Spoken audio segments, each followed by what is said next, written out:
Assalamualaikum warahmatullahi wabarakatuh. Jadi sekarang saya mau membahas cara membuat RPP berdiferensiasi. Sebenarnya membuat RPP berdiferensiasi itu tidak serumit yang dibayangkan ya. Jadi kalau kita sudah punya RPP dasar yaitu RPP Kurikulum Merdeka, di sini yang perlu dilakukan itu cuman memodifikasi bagian diferensiasinya saja. Misalnya kini kan bagian bawaan ya dari RPP Kurikulum Merdeka. Di sini ada kompetensi awal misalnya itu biasa ya menjelaskan kalau di ini pelajaran kimia ya RPP kimia, misalnya di kompetensi awalnya itu menjelaskan proses pembentukan fraksi minyak bumi, ini sama biasa aja. Yang bedanya di mana ya, di sini di bedanya itu di bagian ketika kita yang pertama itu kita sesuaikan dengan rubrik penilaian yang diminta gitu kan. Misalnya di sini diminta tujuan pembelajaran deskripsikan dengan jelas dengan kalimat dan mengandung ABCD. Di sini ada audience, behavior, condition dan degree. Itu jadi tujuannya harus jelas. Misalnya seperti ini. Dengan menggunakan media belajar yang sesuai kebutuhannya, murid diharapkan mampu menjelaskan pembentukan minyak bumi sebanyak 6 tahapan dan komposisi penyusun minyak bumi sebanyak 4 jenis. Nah, ini jelas audiensnya yaitu murid, behaviornya apa yang dilakukan yaitu sesuai dengan taksonomi Bloom, itu menjelaskan di sini menjelaskan pembentukan minyak bumi. Kemudian kondisinya apa, dengan menggunakan media belajar yang sesuai kebutuhannya. Degree-nya berapa banyak yang harus mereka kuasai, apakah 6 tahapan atau 4 jenis, itu ada banyaknya yang mereka pahami. Kemudian di sini yang membedakannya yaitu identifikasi kebutuhan murid ya. Di sini kan di poin ini disesuaikan dengan rubrik LMS untuk demonstrasi kontekstual. Di sini diminta berhubungan langsung dengan tujuan pembelajaran, mendeskripsikan pengetahuan dan keterampilan yang akan dikembangkan, mempertimbangkan kebutuhan murid. Nah, kalau RPP untuk pembelajaran berdiferensiasi itu ada mempertimbangkan kebutuhan belajar murid. Kebutuhan belajar murid itu yang bisa kita pertimbangkan tuh banyak sekali ya Bapak Ibu. Kita kan sudah pelajari modul. Salah satunya itu dengan melihat posisi belajar yang mana yang ada pada murid-murid kita. Jadi misalnya apakah mereka dengan punya gaya belajar audio, apakah visual atau kinestetik. Nah, kalau saya di sini saya melihat kebutuhan belajar muridnya itu dengan melihat gaya belajarnya. Saya pakai link ini. Jadi anak-anak nanti saya sebarkan link ini, mereka akan menjawab dan mereka akan menyetor gaya belajar yang mereka dapat dari hasil tes ini. Misalnya nih, kita coba tesnya ini kan. Ini linknya. Nanti ini disematkan di deskripsi deskripsi channel YouTube ya. Misalnya kita coba. Nah, ya ini mereka bisa ikut tes ini. Tes ini nanti sekitar ada 30-an soal. 30-an soal nanti akan terdeteksi mereka itu berada pada gaya belajar yang mana. Nah, jadi akan memudahkan kita juga nanti ketika pembagian tugas itu berdasarkan gaya belajar mereka. Nah, kalau Bapak Ibu nggak suka dengan kebutuhan belajar murid seperti ini, Bapak Ibu bisa buat tes diagnostik, bisa juga. Tes diagnostik itu kayak pretest ya. Kalau kita di CGP kan setiap modul itu kan ada pretest. Nah, pretest itu merupakan bagian dari pemetaan kebutuhan belajar. Nah, kalau kita pemetaan kebutuhan belajar pada CGP, di situ dilihat sebelum mempelajari modul, misalnya modul 2.1, sebelum mempelajari modul 2.1 pemetaan kemampuannya itu seperti apa gitu, dan akan dibandingkan dengan setelah mempelajari modul gitu, atau memudahkan juga untuk guru mengetahui penanganan untuk murid-murid tertentu dengan kemampuan yang lebih rendah gitu. Nah, kalau pakai tes diagnostik dengan soal, misalnya soal choice, misalnya 10 biji disebarkan ke murid misalnya, itu harus ada instrumen soalnya, harus jelas. Kenapa? Di sini kan ada poin ini ya, ada poin yang penilaian pembelajaran di sini. Ya, itu kalau tes diagnostik masuk ke penilaian pembelajaran juga, penilaian di awal. Jadi harus ada instrumennya ya, lengkap dengan instrumen ini kan, lengkap dengan instrumen. Terus ada rubrik rubrik penilaian soalnya harus ada gitu. Kalau misalnya mau yang cepat ya dipakai link ini gitu. Kalau misal mau buat tes diagnostik seperti tadi, ada soalnya jelas, kita buat soalnya, kemudian ada rubrik untuk soal itu gitu ya. Jadi ada banyak cara untuk mengetahui kebutuhan belajar murid. Nah, ini poin pertama untuk pembeda ya, kalau kita menggunakan RPP berdiferensiasi. Jadi nggak serumit yang dibayangkan, tinggal ditambahkan aja poin ini gitu. Kemudian di bagian awal, nah di sini kan seperti biasa kan ada doa absensi, ini bagian awal menyampaikan tujuan gitu kan. Kemudian di sini di bagian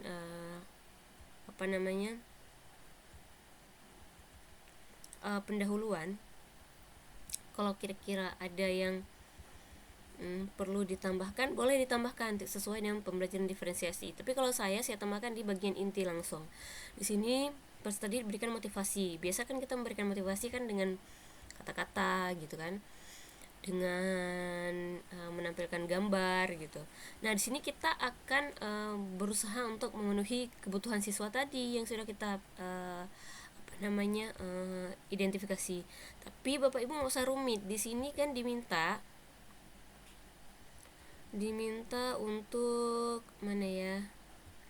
Oh, di sini ya. Di sini itu di poin 2 ya. Di sini dibilang menggambarkan penerapan salah satu dari diferensiasi, apakah konten, proses atau produk.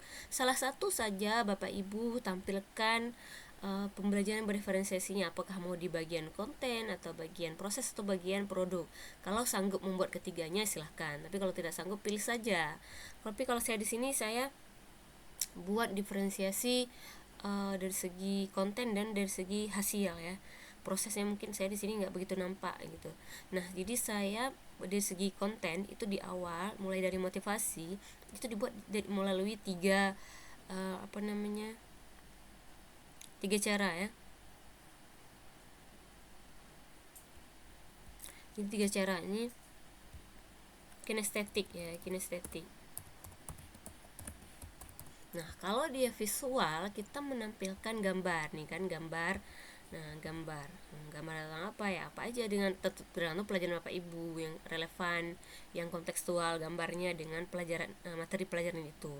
Kalau dia visual kita tampilkan auditory ini ya, soalnya auditory ya, kita tampilkan dia video gitu. Kalau dia itu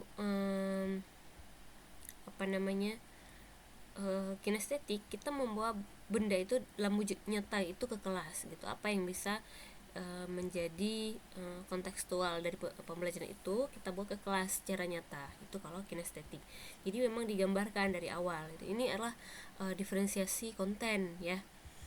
Kemudian diselip-selipkan aja, kalau intinya tuh kalau kita kasih materi itu bisa dengan 3 metode yang berbeda untuk memenuhi kebutuhan murid. Nah, apakah pilih salah satu aja, kalau misalnya mau mudah misalkan dipilih salah satu. Nah, kemudian di bagian proses ya, saya ini ada proses juga. Guru memberikan kesempatan lebih lama banyak bersiswa yang membutuhkan waktu lebih lama. Nah, kita di proses itu kita bisa tampilkan ini gitu. Ini adalah bentuk diferensiasi proses ya, jadi nggak serumit yang dibayangkan ya, gimana ya. Nah, kemudian di sini juga saya pada bagian mengamati itu kan ada proses. Kita kan memberikan ini ya, ada yang memberikan LKPD. Nah, di sini divariasikan, guru-guru bisa memberikan LKPD dalam bentuk gambar atau menampilkan video, atau ada slide presentasi yang disajikan untuk mencoba menginterpretasikan sesuai minat murid. Jadi kita memberikan berbagai bahan ajar sesuai dengan mereka minati untuk mereka diskusikan misalnya gitu kan. Di sini kita tampilkan lagi, guru memberikan kesempatan lebih banyak bersiswa yang membutuhkan waktu lebih lama. Ini adalah diferensiasi proses. Kemudian pada bagian hasil itu saya juga memberikan kesempatan lagi. Biasa kan kalau bagian hasil itu siswa mempresentasikan semua kan. Di sini kita variasikan. Ini adalah bentuk dari diferensiasi produk ya, kalau itu dalam bentuk hasil. Nah, jadi produknya mau apa? Apakah presentasi semua gitu kan? Nggak semua, misalnya siswa suka presentasi, itu bisa kita buat pilihan bagi mereka. Apakah mereka mau menampilkannya dalam bentuk video ataukah mereka mau presentasi, ataukah mereka mau buat poster aja gitu kan. Jadi karena kan tergantung minat siswa. Nah disinilah atau siswanya mau menjawab soal aja gitu. Ini evaluasi akhir ya, semua siswa melakukan ini. Nah ini bagian dari semua ini asesmen sebenarnya, cuman siswa bisa memilih gitu. Inilah diferensiasi produk juga. Jadi bisa memilih mereka tuh mau menampilkan produknya dalam bentuk apa nanti setelah akhir diskusi gitu. Jadi nggak semuanya presentasi. Kalau biasa kan presentasi semua gitu. Atau kalau proyeknya produk yang nyata, ya udah produknya seragam semua. Nah di sini kita variasikan gitu ya.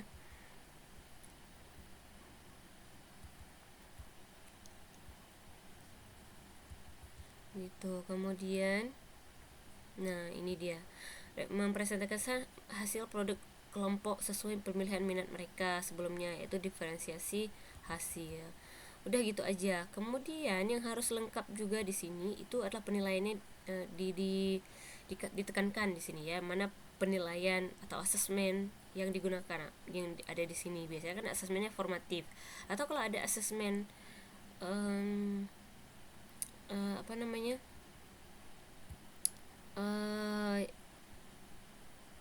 sumatif ya bisa juga gitu ya.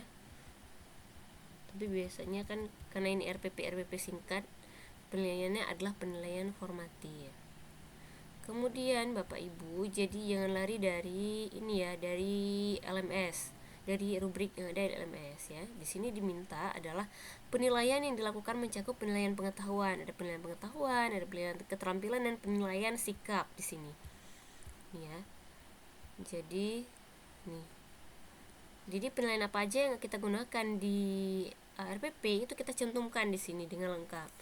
Ya, di sini ada saya itu menggunakan ada refleksi tadi kan, kemudian jadi kita cantumkan gimana refleksi peserta didik, lembar refleksi peserta didik kita cantumkan di sini.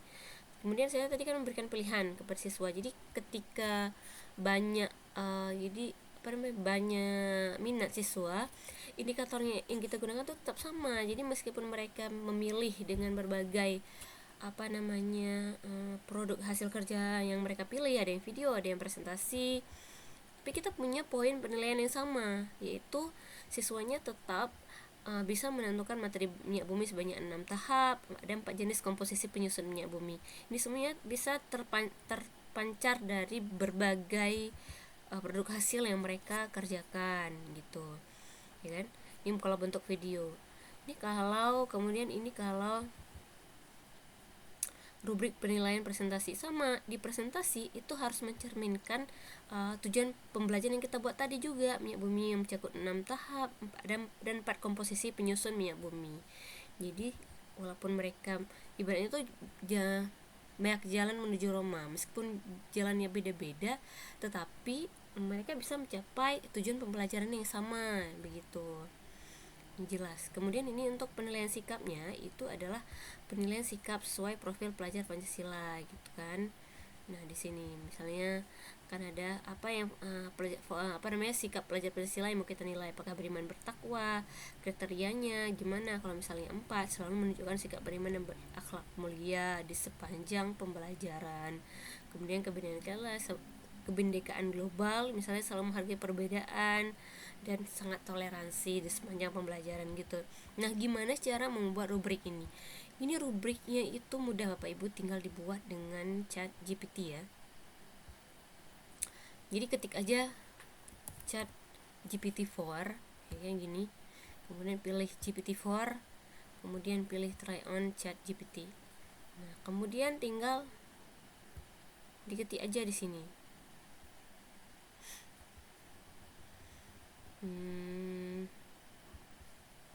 Nih, misalkan buatkan saya tabel rubrik apa nih, penilaian untuk presentasi misalnya, atau video, atau poster misalnya kan. Nah, di sini letakkan tujuan pembelajaran yang tadi, posternya tentang apa, materi minyak bumi sebanyak 6 tahap dan komposisi penyusun minyak bumi sebanyak 6 jenis. Ini nanti dibuatkan rubriknya gitu. Jadi kita mudah gitu nih, ada banyak. Dia mudah Gitu ya, semoga membantu, semoga lebih terbuka hmm, pengetahuannya ya. Semoga yang kurang-kurang dari saya juga silakan diberikan saran kritik. Nih, ini semua lampiran-lampiran ini disertakan di sini LKPD ini karena diminta semua instrumennya ya. Ini ada LKPD-nya apa, ketika kita berikan sesuai LKPD-nya apa. Terus soal yang kita bagikan di akhir tadi saya ada buat soal evaluasi juga. Ini kita buatkan cantongan juga di sini soalnya gitu ya. Semuanya instrumennya harus lengkap ya karena juga dinilai di sini nih ya. Mana ya? Ini.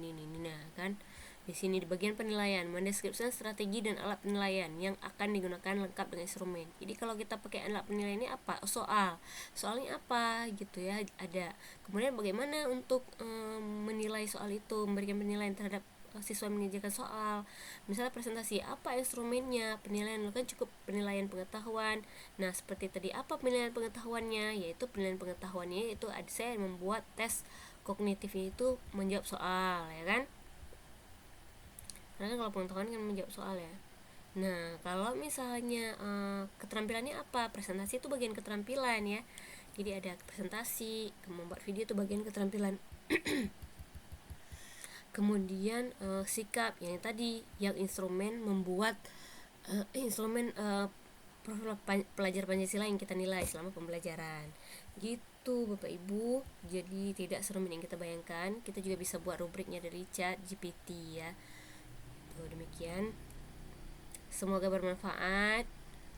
Nanti link tes kebutuhan belajar saya sematkan di bagian deskripsi ya, silakan diambil. Dan RPP ini juga nanti akan disematkan di bagian deskripsi ya.